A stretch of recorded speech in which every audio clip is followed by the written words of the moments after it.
Hay secretos que la gente entierra tan profundo que llega a creer, con el tiempo, que nunca existieron.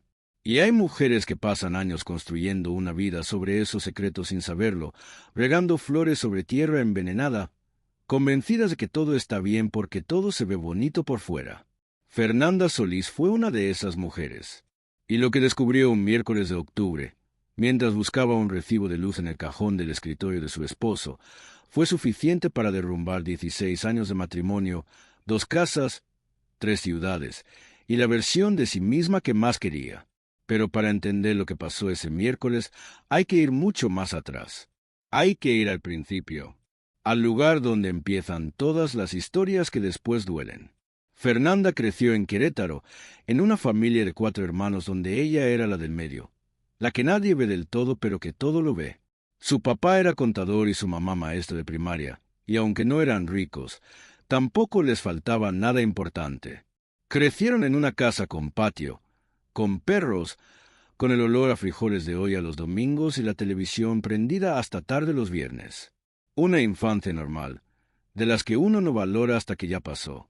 Fernanda era de esas niñas serias que sacaban puros dieces sin que nadie tuviera que decirles que estudiaran.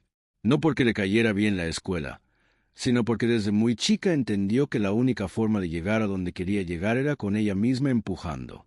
Su mamá siempre decía que Fernanda había nacido con más años de los que tenía, que miraba las cosas con una madurez que a veces asustaba. Estudió Derecho en la Universidad Autónoma de Querétaro. Se graduó con mención honorífica, y a los 26 años consiguió trabajo en un despacho en la Ciudad de México, lo que en ese entonces significó hacer maletas, despedirse de su familia con un nudo en la garganta, y subirse a un autobús con 2 valijas y la certeza de que había tomado la decisión correcta, aunque le temblaran las rodillas. Hay secretos que la gente entierra tan profundo que llega a creer, con el tiempo, que nunca existieron. Y hay mujeres que pasan años construyendo una vida sobre esos secretos sin saberlo, regando flores sobre tierra envenenada, convencidas de que todo está bien porque todo se ve bonito por fuera. Fernanda Solís fue una de esas mujeres. Y lo que descubrió un miércoles de octubre, mientras buscaba un recibo de luz en el cajón del escritorio de su esposo, fue suficiente para derrumbar 16 años de matrimonio, 2 casas, 3 ciudades, y la versión de sí misma que más quería. Pero para entender lo que pasó ese miércoles, hay que ir mucho más atrás. Hay que ir al principio, al lugar donde empiezan todas las historias que después duelen.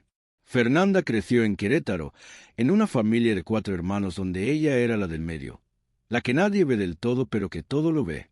Su papá era contador y su mamá maestra de primaria, y aunque no eran ricos, tampoco les faltaba nada importante. Crecieron en una casa con patio, con perros, con el olor a frijoles de olla los domingos y la televisión prendida hasta tarde los viernes. Una infancia normal, de las que uno no valora hasta que ya pasó. Fernanda era de esas niñas serias que sacaban puros dieces sin que nadie tuviera que decirles que estudiaran. No porque le cayera bien la escuela, sino porque desde muy chica entendió que la única forma de llegar a donde quería llegar era con ella misma empujando. Su mamá siempre decía que Fernanda había nacido con más años de los que tenía, que miraba las cosas con una madurez que a veces asustaba. Estudió Derecho en la Universidad Autónoma de Querétaro. Se graduó con mención honorífica, y a los 26 años consiguió trabajo en un despacho en la Ciudad de México, lo que en ese entonces significó hacer maletas, despedirse de su familia con un nudo en la garganta, y subirse a un autobús con 2 valijas y la certeza de que había tomado la decisión correcta, aunque le temblaran las rodillas. La ciudad la recibió como recibe a todos, sin compasión y sin explicaciones. Al principio fue difícil. Cuarto de azotea en la colonia Narvarte, transporte público en hora pico, comer tortas en el escritorio porque no había tiempo para más. Pero Fernanda era exactamente el tipo de persona que necesitaba ese golpe para despertar del todo. A los 2 años ya tenía su propio cubículo. A los 4 llevaba casos importantes. Y fue en esa época, cuando por fin empezaba a sentir que la vida le respondía, que conoció a Alejandro. Era en una cena de cumpleaños de una compañera del trabajo. Fernanda no quería ir. Tenía un expediente pendiente y estaba cansada, pero su amiga Claudia la convenció con ese argumento que nadie puede rebatir. Solo 1 hora, te lo juro. Alejandro llegó tarde, con esa seguridad tranquila de quien sabe que no necesita llegar primero para ser notado. Era arquitecto, trabajaba en una firma importante, y tenía una manera de escuchar que Fernanda no había visto antes en ningún hombre. No miraba su celular mientras ella hablaba. No interrumpía. Preguntaba cosas que indicaban que había prestado atención a lo que ella dijo 10 minutos antes. Se quedaron hablando hasta que el restaurante cerró. Al mes siguiente eran novios. Al año vivían juntos. A los 2 se casaron en una boda pequeña en Querétaro, con los papás de los dos llorando en la primera fila y Claudia de dama de honor con un vestido azul que todavía recuerda con cariño. Los primeros años fueron de esos que uno guarda la memoria con mucha luz. No perfectos, porque ningún matrimonio lo es, pero sí felices. Alejandro era atento, presente, de los que llegaban con flores sin que fuera ningún aniversario, de los que decían, ¿cómo estás? Y esperaban la respuesta de verdad. Tenían discusiones, claro, como todas las parejas, pero siempre terminaban hablando, siempre terminaban entendiéndose. Fernanda seguía trabajando en el despacho, ya como socia junior. Alejandro había crecido en su firma y empezaba a ganar nombre en el mundo de la arquitectura comercial. Viajaban, tenían amigos, cenaban con los papás de los domingos cuando estaban en la ciudad. A los 4 años de casados llegó Mateo, y con Mateo llegó ese amor que te cambia la composición química del cuerpo, ese amor de madre que Fernanda no sabía que podía existir hasta que lo sintió. Se tomó 6 meses de licencia y los aprovechó cada uno. Luego regresó al trabajo, pero diferente, con algo más firme adentro. La vida que tenían era la vida que los dos habían planeado. Una vida ordenada, construida ladrillo a ladrillo, con esfuerzo y con cariño. Y entonces llegó el traslado. Alejandro recibió una oferta para encabezar un proyecto enorme en Monterrey. Una oportunidad que no se podía rechazar, según él. Fernanda dejó su puesto en el despacho, consiguió trabajo en una firma más pequeña en Monterrey, y se mudaron con Mateo, que entonces tenía 3 años y no entendía bien por qué tenían que irse, pero estaba feliz con que su cama viajara con él. Los primeros meses en Monterrey fueron de adaptación. Nueva ciudad, nuevos vecinos, nueva rutina. Fernanda extrañaba a Claudia, extrañaba a sus colegas, extrañaba caminar por la Condesa los domingos. Pero se fue acomodando. Hizo amigas nuevas. Le fue bien en el trabajo. Mateo entró al kinder y se hizo del mejor amigo del salón en 2 semanas, con esa facilidad que tienen los niños que todavía no saben que adaptarse cuesta. Alejandro, en cambio, estaba absorbido por el proyecto. Llegaba tarde. A veces no llegaba. Decía que estaban en etapa crítica, que era temporal, que en unos meses todo se normalizaría. Fernanda lo entendía. Ella también había tenido épocas así en el trabajo. No le dio más vueltas de las necesarias. Pero pasaron los meses, y luego los años, y el proyecto terminó, y empezó otro, y siempre había una razón para que Alejandro llegara tarde. Para que su celular quedara boca abajo sobre la mesa. Para que respondiera mensajes en el baño con el agua corriendo. Fernanda empezó a notar esas cosas como quien nota que en una foto algo está ligeramente torcido. No sabes qué es, pero algo no cuadra. Un día, revisando la cuenta del banco para pagar unos recibos, vio un cargo que no reconoció. Un hotel, en la ciudad. Una noche entre semana en que Alejandro había dicho que tenía junta hasta tarde y que mejor se quedaba a dormir en casa de un colega para no manejar cansado. El cargo era del martes. El hotel estaba en la misma ciudad donde vivían los dos. Fernanda cerró la aplicación. La volvió a abrir. Leyó el cargo 3 veces. Luego hizo lo que hacen las mujeres inteligentes cuando encuentran algo así. No dijo nada. Esperó. Observó. Las semanas siguientes fueron las más difíciles que había vivido en mucho tiempo, y eso que Fernanda había vivido cosas difíciles. Porque hay un tipo de dolor muy particular que viene de sospechar y no saber. De mirar a la persona que amas y preguntarte si lo que estás viendo es real o es una actuación. De revisar sus ojos cuando te habla y tratar de encontrar ahí la verdad que sus palabras no te dan. Alejandro se comportaba igual que siempre. Cariñoso, presente en los momentos que estaba, buen padre con Mateo. Y eso lo hacía todo más confuso. porque cuando alguien te trata mal, es más fácil soltarlo. Cuando alguien te trata bien pero te miente, no sabes a qué aferrarte. Fernanda le contó a Claudia por teléfono una noche que Alejandro se había ido al gimnasio y Mateo dormía. Claudia la escuchó y le dijo lo que le dicen las amigas de verdad, que podía estar equivocada, que había que averiguar más antes de sacar conclusiones, pero que si su instinto le decía que algo estaba mal, probablemente estaba mal, porque el instinto de las mujeres, dijo Claudia, no se equivoca. ¿Se calla? Sí. Se ignora muchas veces, pero no se equivoca.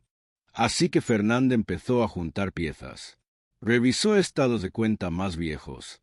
Encontró 3 cargos más de ese mismo hotel, todos en noches que Alejandro había dado distintas explicaciones.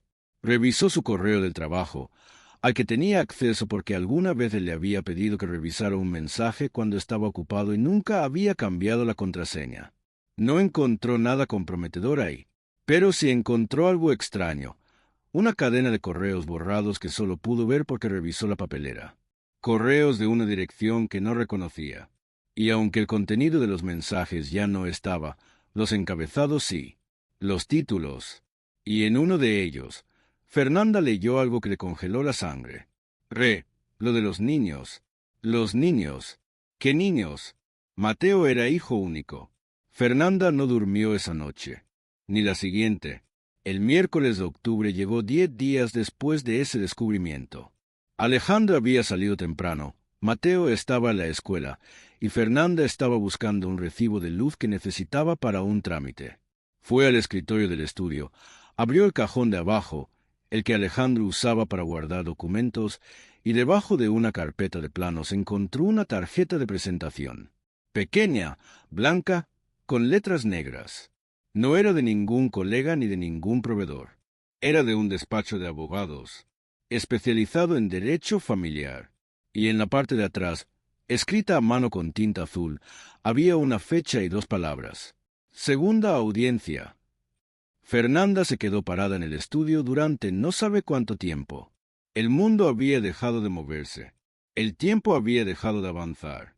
Solo existía esa tarjeta entre sus dedos y el sonido de su propia respiración. Su cerebro, el mismo que había resuelto casos complicados durante años, empezó a trabajar solo. Despacho de abogados familiares. Segunda audiencia. Los niños. El hotel. Las noches fuera. Y entonces lo supo. No era una aventura. O no era solo una aventura. Había algo más. Algo estructurado. Algo que llevaba tiempo. Algo que tenía citas y audiencias y abogados de por medio. Esa tarde, cuando Alejandro llegó, Fernanda lo esperaba sentada a la mesa con una taza de café frío y la tarjeta sobre el mantel. Él la vio, y esta vez no hubo expresión calculada ni calma estudiada. Esta vez hubo algo que Fernanda nunca le había visto en la cara. Pánico real. El tipo de pánico que no se puede disfrazar. Se sentó, y empezó a hablar. Lo que salió de su boca durante las 2 horas siguientes fue una historia que Fernanda no esperaba. Una historia que no era la que ella había construido en su cabeza durante esas semanas de sospechas. Antes de conocerla a ella, 5 años antes, Alejandra había tenido una relación seria, de casi 2 años, con una mujer llamada Isabela. Terminaron mal, dijo, por razones que presentó de una manera que Fernanda escuchó pero no terminó de creer. Lo que no le había dicho nunca, en 16 años, en todos los momentos en que pudieron hablar de sus vidas anteriores, era que Isabela había quedado embarazada, que había tenido gemelos, 2 niños que ahora tenían 15 años. Alejandro había estado en contacto con ellos desde siempre, no de manera abierta, no de manera oficial, sino en un acuerdo informal con Isabela que funcionó durante años y que ahora, de repente, había dejado de funcionar. Isabela quería regularizar la situación legalmente. Quería que él reconociera a los niños de manera formal, y él había contratado un abogado para navegar ese proceso sin que Fernanda se enterara. Ella lo escuchó todo sin interrumpirlo. Cuando terminó, el silencio entre los dos fue tan pesado que parecía tener peso físico. Fernanda habló despacio, con esa voz baja que es más aterradora que los gritos. ¿Cuándo ibas a decirme? Alejandro no respondió de inmediato. ¿Ibas a decirme algún día? Él dijo que sí, que había buscado el momento, que siempre había algo que lo detenía, que tenía miedo de perderla. Fernanda sintió muy despacio. O sea, dijo que 16 años. 16 años dormiste a mi lado con este secreto y decidiste que tu miedo era más importante que mi derecho a saber con quién estaba casada. No fue una pregunta, fue una conclusión. Esa noche Fernanda no lloró. Se fue al cuarto de visitas, cerró la puerta y se quedó despierta mirando el techo con una claridad extraña, casi quirúrgica, repasando cada año, cada momento, cada conversación a la luz de lo que acababa de saber. Y lo que encontró fue esto, que Alejandro no era un mal hombre. Eso era lo más complicado. No era cruel, no era frío, no la había tratado mal. Era un hombre que había tomado una decisión cobarde hace 16 años y había pasado el resto del tiempo pagando las consecuencias de esa cobardía en silencio, sin entender que las deudas que se pagan en silencio siempre terminan cobrándose con intereses. Los días siguientes fueron los más extraños de la vida de Fernanda. La casa seguía funcionando. Mateo iba a la escuela, comía, hacía la tarea, dormía. Alejandro llegaba, intentaba hablar, Fernanda respondía lo necesario. Desde fuera, cualquiera que los hubiera visto habría pensado que todo estaba bien. Pero por dentro, Fernanda estaba desmantelando 16 años de historia y examinando cada pieza. Fue Claudia, otra vez, quien la ayudó a ver algo que ella sola no podía ver. Un sábado por la mañana, mientras hablaban por teléfono, Claudia le dijo algo que se le quedó grabado. El problema no es que tenga otros hijos, Fer. Tú sabes que eso no define si es buen o mal hombre. El problema es que eligió cuidar su comodidad durante 16 años en vez de confiar en ti. Y eso dice algo sobre cómo te ve. Fernanda se quedó callada un momento. Como alguien que podría irse, dijo finalmente. Exacto. Y ahí estaba la herida real.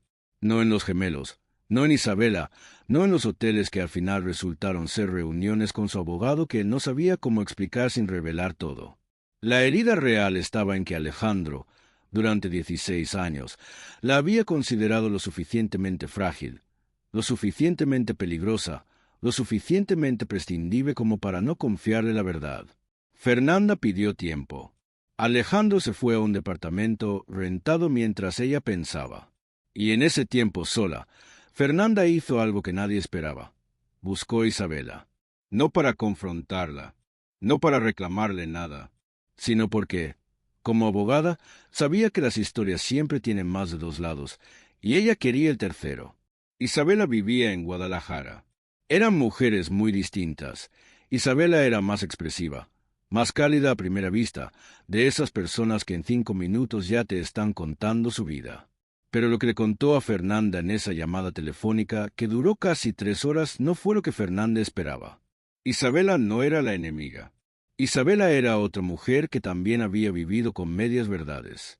Alejandro le había dicho durante años que Fernanda sabía de la existencia de los niños, que simplemente habían acordado mantenerlo en privado. Isabela había vivido con esa versión durante 16 años. Había creído que Fernanda era una mujer fría que había aceptado la situación por conveniencia. Cuando Fernanda le dijo que no sabía nada, el silencio de Isabela del otro lado del teléfono fue igual de devastador que el silencio de Alejandro aquella noche en la mesa. Los dos habían sido engañadas, de maneras distintas, con propósitos distintos, pero engañadas al fin. Esa conversación cambió algo en Fernanda, porque cuando el dolor deja de ser tuyo solo, cuando descubres que otra persona cargó el mismo peso desde otro ángulo, el enojo se vuelve más claro, menos nublado por el amor y la costumbre. Alejandro no había protegido su familia, había protegido su imagen. La decisión que tomó Fernanda no fue rápida ni fácil. Tomó 4 meses, varios viajes a Querétaro a ver a su mamá, muchas noches de insomnio y un proceso de terapia que empezó pensando que duraría un mes y terminó siendo el trabajo más importante que había hecho en años. Al final, Fernanda pidió el divorcio. No con odio, no con escándalos. Con la misma claridad fría con que enfrentaba los casos difíciles en el trabajo. Con documentos en orden, con acuerdos firmados, con un convenio de custodia de Mateo que ella misma revisó línea por línea para asegurarse de que fuera justo. Alejandro no opuso resistencia. Quizás porque en el fondo sabía que era lo correcto. Quizás porque ya no le quedaban más argumentos. Firmó todo lo que había que firmar. Aceptó las condiciones. Y el día que se formalizó el divorcio salió del juzgado con esa cara de quien termina de pagar una deuda que llevaba demasiado tiempo pendiente. Lo que nadie cuenta de los divorcios es lo que pasa después, cuando ya no hay pelea ni resolución, sino solo el silencio nuevo de una vida que tiene que reinventarse. Fernanda regresó a la Ciudad de México con Mateo. Consiguió trabajo en un despacho más grande que el que había dejado años atrás, porque los años en Monterrey le habían dado experiencia y contactos que entonces no tenía. Rentó un departamento en la colonia Roma, con luz natural y un balcón pequeño donde Mateo ponía sus macetas. Los primeros meses fueron duros, no de manera dramática, sino de esa manera silenciosa y cotidiana en que es duro reconstruir una rutina cuando la persona que estaba en el centro de esa rutina ya no está. Eran las cosas pequeñas, el silencio del otro lado de la cama, las decisiones que antes se tomaban entre dos y ahora se tomaban sola. Explicarle a Mateo, con palabras de 11 años, que papá y mamá seguían queriéndolo igual aunque ya no vivieran juntos. Mateo lo manejó mejor de lo que Fernanda esperaba.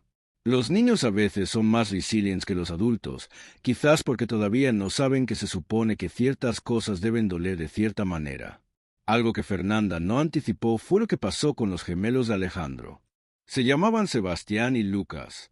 Tenían 15 años cuando todo salió a la luz y 16 cuando Fernanda regresó a la Ciudad de México. Alejandro, en el proceso de regularizar su situación legal, lo reconoció formalmente. Y los niños, que siempre habían sabido quién era su padre pero nunca habían tenido acceso real a él, empezaron a buscarlo más activamente. Mateo se enteró de que tenía 2 medio hermanos. Y aquí fue donde la historia tomó un giro que Fernanda no había planeado. Mateo quiso conocerlos. Fernanda podría haberlo evitado.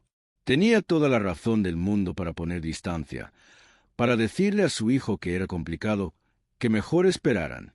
Pero había algo en ella, quizás el instinto de madre, quizás el instinto de abogada que sabe que los acuerdos que se construyen evitando la verdad siempre terminan mal, que le dijo que no. Organizó, junto con Alejandro e Isabela, un encuentro, neutral, sin presiones, en un parque de Guadalajara un sábado por la tarde. Fernanda observó desde una banca mientras Mateo se acercaba a Sebastián y Lucas con esa mezcla de nervios y curiosidad que tienen los niños cuando no saben exactamente qué está pasando pero saben que es importante. Los tres se saludaron torpemente. Luego uno de los gemelos, Lucas, preguntó si Mateo jugaba videojuegos. Mateo dijo que sí, y en 10 minutos ya estaban sentados en el pasto, los tres juntos, hablando de algo que Fernanda no alcanzaba a escuchar, pero que claramente los tenía los tres completamente absortos. Fernanda miró esa escena y sintió algo que no supo nombrar bien en el momento. Fue después, esa noche, cuando lo pudo articular. Lo que sintió fue esto: que la vida no siempre te da lo que esperabas, pero a veces te da algo que, si tienes el valor de recibirlo, resulta ser exactamente lo que necesitabas. Mateo tiene hoy 3 hermanos, porque un año después, Alejandro tuvo una hija con una nueva pareja, y aunque eso en su momento abrió una herida vieja en Fernanda que creía cerrada, también confirmó algo que ella ya sabía, que Alejandro era un hombre que amaba genuinamente, pero que amar no era lo mismo que ser honesto, que podías querer mucho a alguien y seguir fallándole de maneras fundamentales. Fernanda cumplió 44 años el marzo pasado. Lo celebró en su departamento de la Roma con Claudia, con sus papás que vinieron de Querétaro, con compañeras del trabajo que se habían convertido en amigas, y con Mateo, que tiene 16 años y ya le llega al hombro y que ese día le regaló una planta con una tarjeta escrita a mano que decía: «Para la persona más valiente que conozco». Fernanda la leyó y se le llenaron los ojos de agua. No porque estuviera triste, sino porque a veces la vida te regresa, de maneras inesperadas, lo que parecía que te había quitado. Ella no volvió a tener una relación seria desde el divorcio. No porque le tenga miedo al amor, sino porque aprendió que hay un tipo de soledad que no es vacío sino espacio. Espacio para conocerse, para saber qué quieres cuando nadie más está diciéndote que deberías querer, para despertarte en las mañanas y que el primer pensamiento del día sea tuyo, completamente tuyo, sin tener que filtrarlo por las expectativas de nadie. Va a terapia los martes. Lee mucho. Trabaja en casos que le importan, algunos de ellos relacionados con mujeres en situaciones difíciles, con custodia de hijos, con secretos familiares que salieron a la luz de la peor manera. Los entiende mejor que antes. No desde los libros, sino desde adentro. A veces la gente que sabe su historia le pregunta si se arrepiente, si daría marcha atrás, si cambiaría algo. Fernanda piensa la respuesta siempre un momento antes de darla. No me arrepiento de haberme casado con él, dice. Tengo a Mateo. Tuve años buenos. Aprendí cosas que no hubiera aprendido de otra manera. Pausa.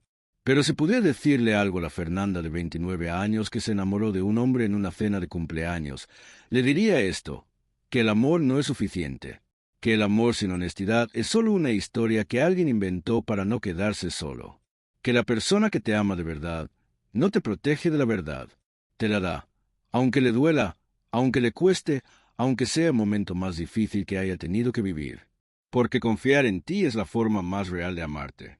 Y si hay algo que esta historia deja, no solo en Fernanda, sino en todas las que la conocen, es esto, que los secretos no protegen a nadie. Los secretos solo retrasan el dolor. Lo empacan, lo almacenan, lo dejan crecer en la oscuridad hasta que un día alguien abre un cajón buscando un recibo de luz y todo lo que estaba guardado sale de golpe, y ya no hay manera de meterlo de vuelta. Mejor la verdad a tiempo. Aunque duela, aunque asuste, aunque cambie todo, porque lo que se construye sobre la verdad, aunque sea más pequeño, aunque sea más humilde, tiene cimientos reales. Y eso, al final, es lo único que no se cae. Suscríbete al canal si sentiste pena por Fernanda y hubieras actuado igual que ella.